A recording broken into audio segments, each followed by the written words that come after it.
Hi there, my name is Suzanne Bryan, and in this video I'm going to demonstrate how to start an asymmetrical scarf or shawl. I'm going to start by making a drawing starting with the cast on edge. So for this demonstration we're going to cast on 5 stitches, and we cast on in this direction. So this is the last cast on stitch. And then the very row 1 goes this way. It's a wrong side row. We're going to knit 5, actually knit 4, and in the last stitch we're going to make a knit front and back. So that's going to give us 1 extra stitch. Then row 2, which is a right side row, this is wrong side, we're going to knit 2 and then a yarn over and then knit until 2 stitches remain and work a knit 2 together. So now we have 6 stitches. We had 1, 2, 3, 4, 5. The very next row we increased by 1. 1, 2, 3, 4, 5, 6.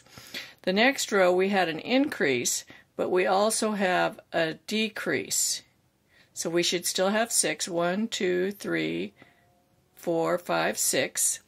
Then on this row we just knit across until 1 stitch remains and we make a knit front and back, etc. So if we look at it without the writing, just the boxes, we have our 5 stitches cast on. 1, 2, 3, 4, 5. On this row we're going to increase by 1 by making the knit front and back. This is a wrong side row. Then this row we're going to increase by 1 because we make the yarn over, and we're going to decrease by 1. It's a right side row. This row we're going to work until we get to the last stitch, make a knit front and back, so we have an increase by 1. This row we're going to do our yarn over and a decrease here. This one goes straight up. These are the wrong side rows, and increases by 1.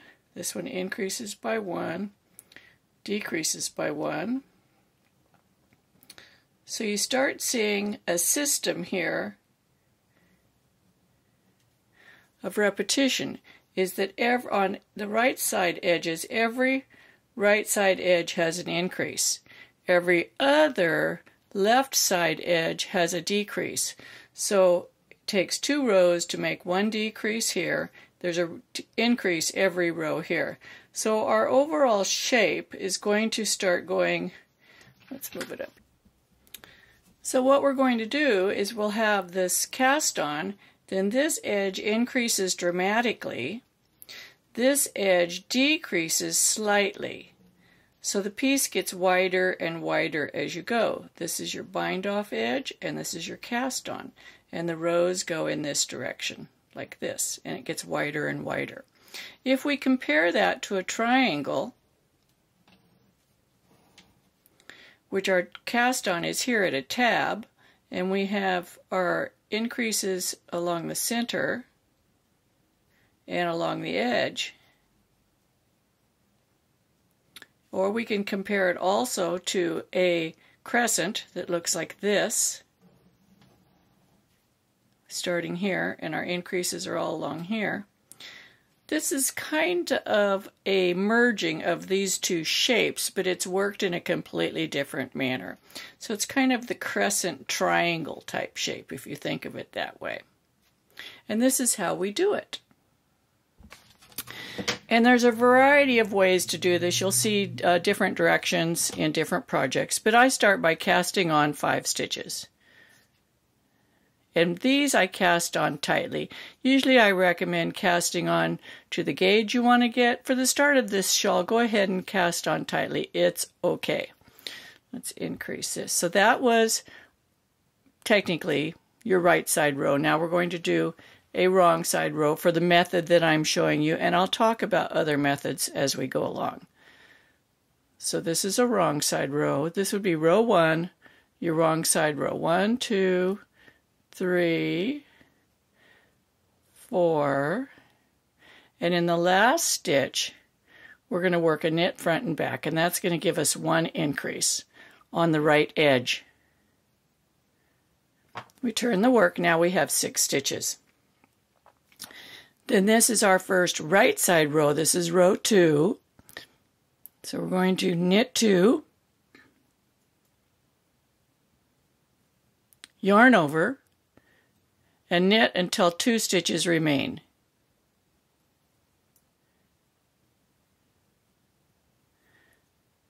Whoops. And do a knit 2 together. We'll talk about the variations in a second. You've probably seen other ways. So we still have 6.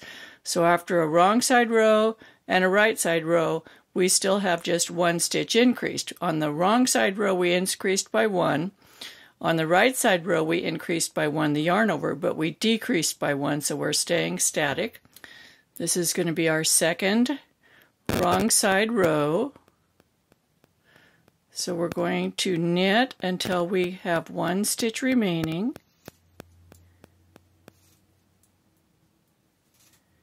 And knit front and back.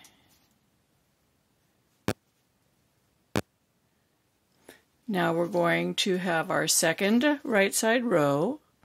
This is the row where we make 1 increase and 1 decrease, so it stays the same. 1, 2, yarn over, and knit until 2 stitches remain.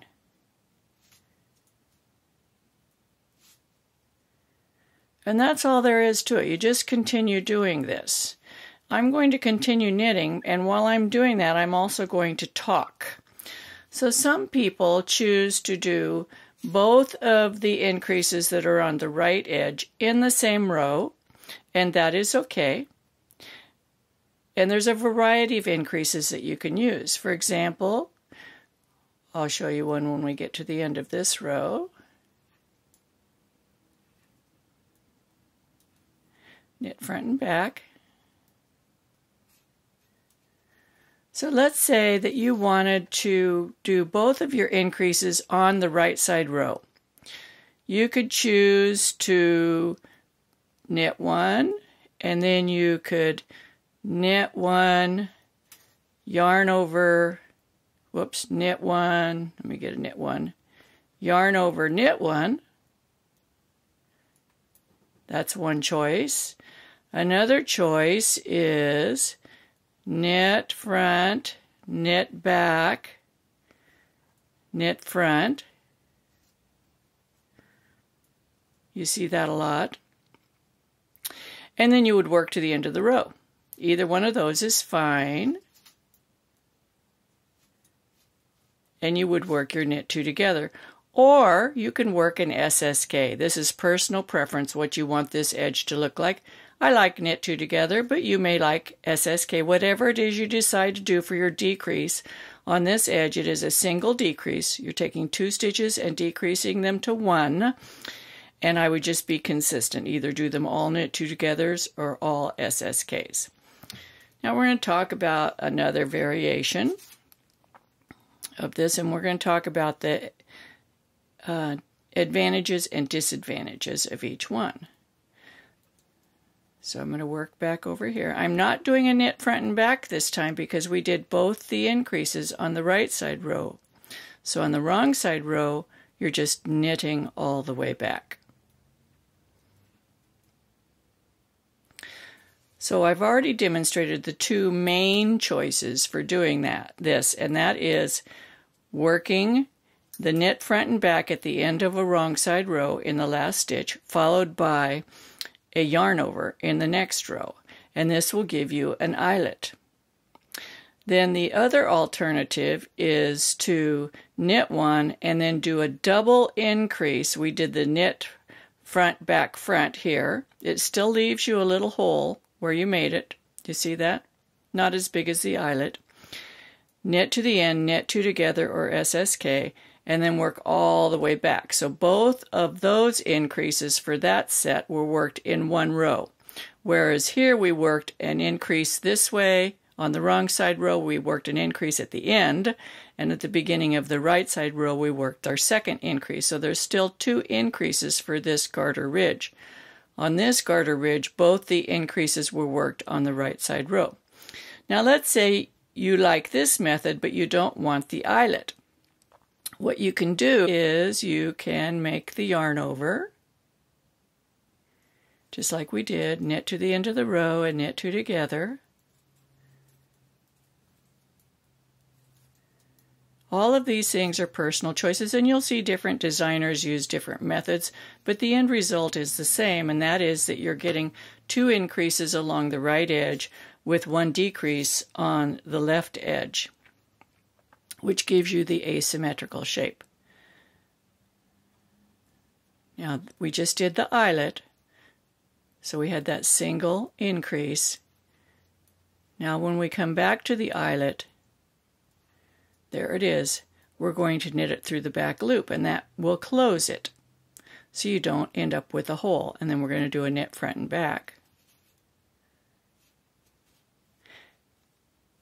Let's take a look at that.